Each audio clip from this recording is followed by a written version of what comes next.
जय हिंद दोस्तों, सभी को जोहार। मैं सब इंस्पेक्टर केपी सिंह आप सबों का स्टडी फॉर गोल्स में स्वागत करता हूं। ये मिशन मोड स्टडी सीरीज आप देख रहे हैं। ये नागपुरी का सीरीज स्टार्ट किया गया है एग्ज़ाम कैलेंडर को देखते हुए, ताकि आपकी तैयारी अच्छे से हो सके। आप अपने हर एक हालात सिचुएशन जो आपके हैं एग्जामिनेशन पॉइंट ऑफ व्यू से आप अच्छे से ढंग से तैयारी कर सकें। याद रखिएगा दोस्त, हालात वो ना रखें जो हौसलों को बदल दे, हालात वो ना रखें जो हौसलों को बदल दें, बल्कि हौसला वो रखें जो हालातों को बदल दे। तो याद रखिएगा, उसी सिलसिले में हालातों को बदलने के लिए, हौसला को बुलंद रखने के लिए, नागपुरी में 90 प्लस स्कोर करने के लिए, क्योंकि मैंने ऑलरेडी 99 स्कोर कर चुका हूँ आउट ऑफ 100, ठीक है। तो 90 प्लस स्कोर करने के लिए ये मुहिम चलाया जा रहा है स्टडी फॉर गोल्स में केपी सिंह के द्वारा। हर एक चैप्टर की यहाँ पे सिलसिलेवार ढंग से महत्वपूर्ण प्रश्नों का संकलन आपको अल्टरनेट डेज दिया जा रहा है। साथ ही सारे कोर्सेज भी डिज़ाइन हो चुके हैं। ज़रूर से ज़रूर आप जुड़िए और अपने कंधों पे स्टार की कामना को, जो आप सोच के रखे हैं दरोगा बनना, सचिवालय में जॉब करना, उसको साकार कीजिए। चलिए, उसी प्रयास में ये मेरी नवीनतम एक अगली कड़ी है, क्लास लेक्चर 3। अब हम क्वेश्चन पे आते हैं। देखिए, पहला क्वेश्चन है, नागपुरी भाषा कर शुरुआती व्याकरण कौन लिपि में लिखल जा रहा है। नागपुरी भाषा का देखिए, इस तरह का क्वेश्चन क्या है ना, बहुत ही इंपॉर्टेंट हो जाता है। देखिए, शुरुआती, जैसे शुरुआती, प्रथम, अंतिम, देखे ना, एकदम अलर्ट मोड पे आ जाना है, कान खड़े हो जाने चाहिए आपको, क्योंकि यहाँ से बराबर क्या है, क्वेश्चन बनते हैं, ठीक है। नागपुरी भाषा का शुरुआती व्याकरण कौन लिपि में लिखल जा रहा है, तो याद रखिएगा रोमन लिपि में मेरे दोस्त। और किस भाषा पूछेगा तो अंग्रेजी भाषा। भाषा कौन सी है, अंग्रेजी, और लिपि कौन सी है, और रोमन। तो याद रखिएगा, कभी कभार क्या है ना, यहाँ भाषा जो है, ये भाषा का शुरुआती व्याकरण कौन, लिपि देख रहे हैं, लिपि पूछा है तो रोमन होगा, भाषा पूछेगा वहाँ पे उसमें क्या कहते हैं तो अंग्रेजी। तो इस तरह से आपको पहले भी हम बता चुके हैं कि जो क्या कहते हैं विदेशी पादरी मन थे, वो लोग आए थे, उन्हीं के द्वारा पहला व्याकरण भी लिखा गया था रोमन लिपि में, अंग्रेजी भाषा में। क्लियर है, आगे बढ़ते हैं। व्याकरण केकर अध्ययन कर जानकारी देवेला, बोली कर, भाषा कर, साहित्य कर, लिपि कर। तो याद रखिएगा दोस्त, व्याकरण जो है वो भाषा कर जानकारी देता है। किसका जानकारी देता है, भाषा की, नहीं बोली की, नहीं साहित्य कर, नहीं लिपि कर। लेकिन व्याकरण की बात करेंगे तो टोटली भाषा से रिलेटेड है, भाषा की जानकारी देता है। हाँ, नेक्स्ट क्वेश्चन, नागपुरी लिखित में कौन वर्ण कर व्यवहार सबसे बगरा होले। जब हम नागपुरी की बात करते हैं और उसमें सबसे ग्रामर की पहला चैप्टर वर्ण है, वर्ण की बात करते हैं, तो उसके लिए ऐसे में ये सब प्रश्न बहुत ही महत्वपूर्ण बन जाते हैं कि कौन वर्ण का व्यवहार सबसे बगरा, किस वर्ण का व्यवहार सबसे बगरा होता है। आ, अ, हर सही दीर्घई, तो दीर्घई का व्यवहार तो न के बराबर है। तो याद रखिएगा, अ वर्ण जो है नागपुरी में सबसे अधिक व्यवहार करने वाला वर्ण है। इस लिहाज से ये क्वेश्चन और भी इंपॉर्टेंट वर्ण बन जाता है। जब सबसे बगरा आ जाए ना, सबसे बगरा मैंने अति महत्वपूर्ण प्रश्न की कैटेगरी में इस तरह के सवाल आते हैं। नेक्स्ट क्वेश्चन चलेंगे हम। औ कौन वर्ण कर विकल्प ध्वनि के, क्या औ जो है किस वर्ण का जो ध्वनि है, ठीक है ना, ए का, औ का, औ का, ई का। तो क्या है, यही औ जो है, औ जो होता है अ प्लस उ, इसी को लिखा जाता है औ, ठीक है। तो औ जो है औ का ध्वनि है। क्लियर। नेक्स्ट क्वेश्चन देखिए, क्या है, च कौन व्यंजन वर्ण कर उदाहरण के। च जो पूछ रहा है किस व्यंजन वर्ण का उदाहरण है, ठीक है ना, च किस व्यंजन वर्ण का उदाहरण है। तो देखिए, अंतस्थ व्यंजन, संयुक्त व्यंजन, स्पर्श व्यंजन, उष्म व्यंजन। तो याद रखिएगा, क वर्ग से जो प वर्ग है, ये सारे हमारे किस में आते हैं, सारे हमारे स्पर्श व्यंजन में आते हैं। याद रखिएगा, क वर्ग, च वर्ग, ट वर्ग, त वर्ग, प वर्ग स्पर्श व्यंजन में आते हैं। लेकिन इसका बेस्ट अप्रोप्रिएट, अगर ये ऑप्शन के हिसाब से स्पर्श व्यंजन होगा, बेस्ट अप्रोप्रिएट आंसर अगर सिर्फ च वर्ग पूछे तो आपका क्या होता है, स्पर्श संघर्षी होता है, ठीक है ना, स्पर्श संघर्षी होता है, ये च वर्ग आते हैं। और क से प और प तक देखिएगा तो स्पर्श व्यंजन में ये आते हैं, ठीक है।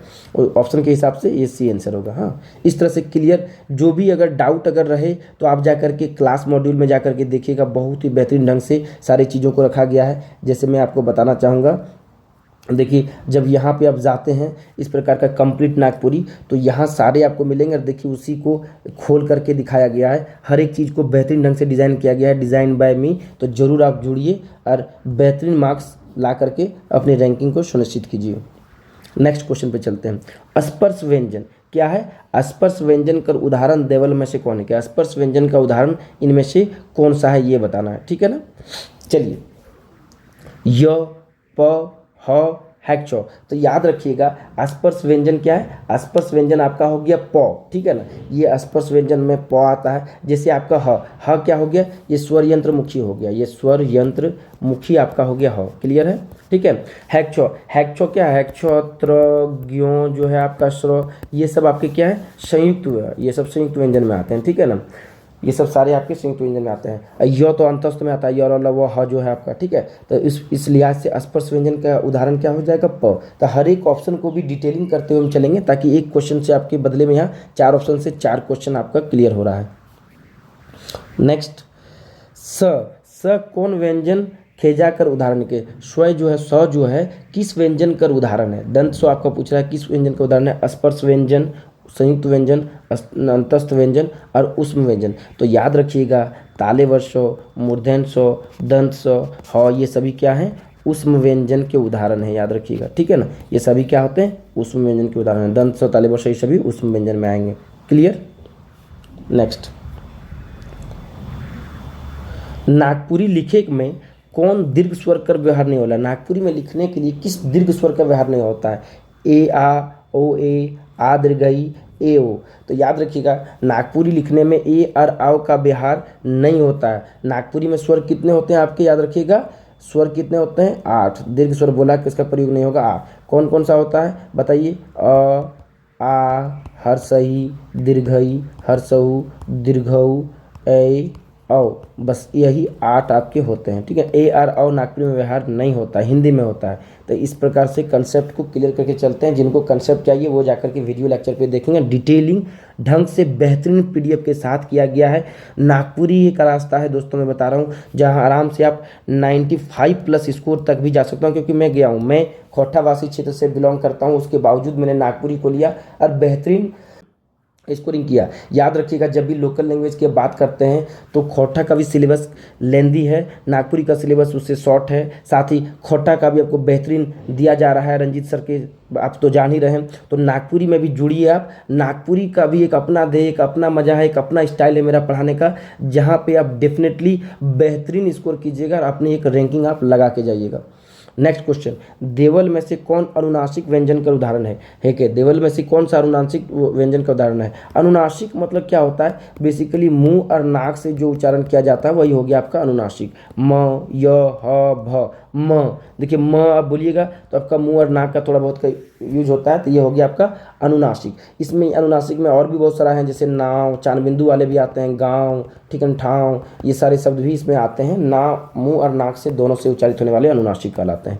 9 का 1। चलिए 10 नंबर आखिरी क्वेश्चन देखते हैं इस सीरीज का। भाषा कर पारिवारिक वर्गीकरण में नागपुरी का संबंध क्या कर से आए। भाषा का जो पारिवारिक वर्गीकरण होता है उसमें नागपुरी का संबंध किससे आता है। भाषा का पारिवारिक वर्गीकरण, ध्यान दीजिएगा, भाषा का पारिवारिक वर्गीकरण आस्ट्रिक भाषा परिवार से, द्रविड़ भाषा परिवार से, इंडो तिब्बती चीनी परिवार भाषा से, देवल में से कोनो नहीं। तो याद रखिएगा ये देवल में से कोनो नहीं होगा। कभी कभार ऐसा है जो मेन आंसर गायब कर दिया जाता है, और जब मेन आंसर गायब कर दिया जाता है तो गलत होने की संभावना बहुत ज़्यादा होती है, क्योंकि वो हिट नहीं कर पाता, दिमाग आपके पकड़ नहीं पाता। तो ये क्या होगा, याद रखिएगा क्या होता है, आर्य भाषा परिवार से, ठीक है ना। नागपुरी किसे बिलोंग करता है, तो आर्य भाषा परिवार से, पारिवारिक स्तर से आर्य भाषा परिवार से। डिटेलिंग में इसका बताई हुए हैं, ठीक है। चलिए नेक्स्ट देखिए, क्वेश्चन ऑफ द डे में आपको पिछला क्लास में हम मेरे द्वारा ये क्वेश्चन पूछा गया था, बहुत ही इंपॉर्टेंट है, VVI एकदम रट्टा मार के रख लीजिए। नागपुरी में पहला व्याकरण किताब कौन था, notes on the Ganwari dialect of Lohardaga Chota Nagpur, ये था। कि लिखवैया कौन है, तो याद रखिए कि लिखवैया कौन है, पीटर शांति नौरंगी, कोनार्ड बुकाउट, रेव EH वेटली। देवल में से कौन नहीं, तो कौन है इनके, तो याद रखिएगा रेव EH वेटली, ये जो है नागपुरी के प्रथम व्याकरण लिखे हैं, जिनका नाम है notes on the Ganwari dialect of Lohardaga Chota Nagpur, ठीक है। ये आपका आंसर रहा दोस्तों, बहुतों ने सही जवाब भी दिया है। तो याद रखिएगा अब क्या है जो है क्वेश्चन ऑफ द डे, क्या है, please answer in comment box. इसमें कमेंट बॉक्स में आप आंसर कीजिएगा। क्वेश्चन ऑफ द डे है इया कौन है, इया चौचा जो इया जो होता है, इया कौन व्यंजन वर्ण से संबंधित है। महाप्राण ध्वनि, अल्पप्राण ध्वनि, अनुनासिक ध्वनि, देवल शब्द। इसका जरूर से जरूर आंसर कीजिएगा। जो क्वेश्चन ऑफ द डे रहता है सर तो आप लोगों के लिए रहता है, स्पेशली वैसे क्वेश्चन को डाला जाता है जिसकी पूछने की संभावना ज़्यादा रहती है, इंपॉर्टेंट ज़्यादा रहता है, तो जरूर आंसर कीजिए। क्योंकि आप आंसर कीजिएगा तो आपका क्या है, एक रिकॉर्डिंग पावर बढ़ता है, मेमोरी पावर बढ़ता है, आपकी अटेंशन उस क्वेश्चन पर ज़्यादा बढ़ती है। Answer in comment box, okay. चलिए देखिए, यहाँ फ्री मॉक टेस्ट आपको दिया जा रहा है नागपुरी पेपर टेस्ट संबंधित। और अगर ये ऐप को डाउनलोड करना है तो देखिए यहाँ पे लिंक में आपको मिल जाएगा, पीडीएफ फाइल में भी लिंक रहेगा, तो यहाँ से आप प्ले स्टोर से जा करके इसको आप डाउनलोड कर सकते हैं, ठीक है ना। तो आपको 150 क्वेश्चन पेपर 2 और पेपर 3 का आपको बराबर यहाँ पे दिया जा रहा है स्टडी फॉर गोल्स में। साथ ही याद रखिएगा, नागपुरी भाषा का पेपर 2 का महाअभ्यास यहाँ पे स्टडी फॉर गोल्स पे अवेलेबल है, आप जा करके देख सकते हैं। टेलीग्राम चैनल पे भी यहाँ पे आप जुड़ेंगे। जीएसएससी सीजीएल पेपर 2 का फुल लेंथ टेस्ट जो मेरे निगरानी में मेरे द्वारा तैयार किए गए हैं, ताकि आप लगा करके बेहतरीन स्कोर कर सकते हैं। क्योंकि दोस्त याद रखिएगा, पढ़ना जितना ज़रूरी है उतना ही उससे कहीं ज़्यादा ज़रूरी है उसको अमल में लाना। तो ये अमल में चीज़ें आपको यहाँ से लानी है प्रैक्टिस सेट के जरिए। जो भी आपको प्रैक्टिस सेट जो भी ढूंढ रहे हैं, जिनको अच्छी तैयारी करनी है, अच्छा स्कोरिंग करना है, ठीक है, वो जरूर इस टेस्ट सीरीज से आप लोग जुड़ेंगे। साथ ही रखिए, देखिए 50 फुल लेंथ टेस्ट यहाँ पे आपको दिया जा रहा है। झारखंड का सामान्य महाअभ्यास जो भी इस प्राइस पे आपको अवेलेबल है, जिसमें 40 जीके का झारखंड का 100 सेट्स आपका अपडेट अवेलेबल है। टॉपिक वाइज सेक्शनल टेस्ट दिया जा रहा है। साथ ही याद रखिएगा, आपको यहाँ पे क्या है, जो इसमें all previous year paper unlimited attempt भी आपको दिया जा रहा है। 150 plus topic wise sectional test भी आपको यहाँ पर मिलते हैं, मेरे कमलेश सर के द्वारा डिजाइन किया गया है, ठीक है।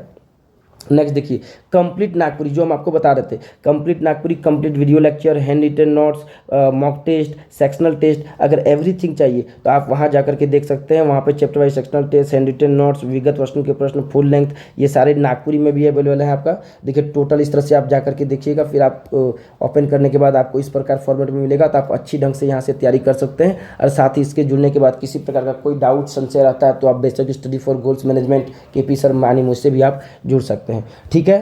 तो स्वस्थ रहिए, मस्त रहिए और स्टडी पे फोकस रहिए। याद रखिएगा दोस्तों, हालात वो न रखें जो हौसलों को बदल दे, बल्कि हौसला वो रखें जो हालातों को बदल दें। आपको हालात को बदलना है, आपको क्या है, हर एक चीज़ आपको अपने फेवर में करनी है। किसके जरिए? मेहनत के जरिए। तो बस बने रहिए स्टडी फॉर गोल्स के साथ, केपी सर के साथ। आपको तैयारी जीत की अंतिम मुकाम तक आपका बैकबोन बन के केपी पार्ट्स, ये आप स्टडी फॉर गोल्स और आपका केपी सर लगे रहेंगे, ठीक है। जोहार, जय हिंद।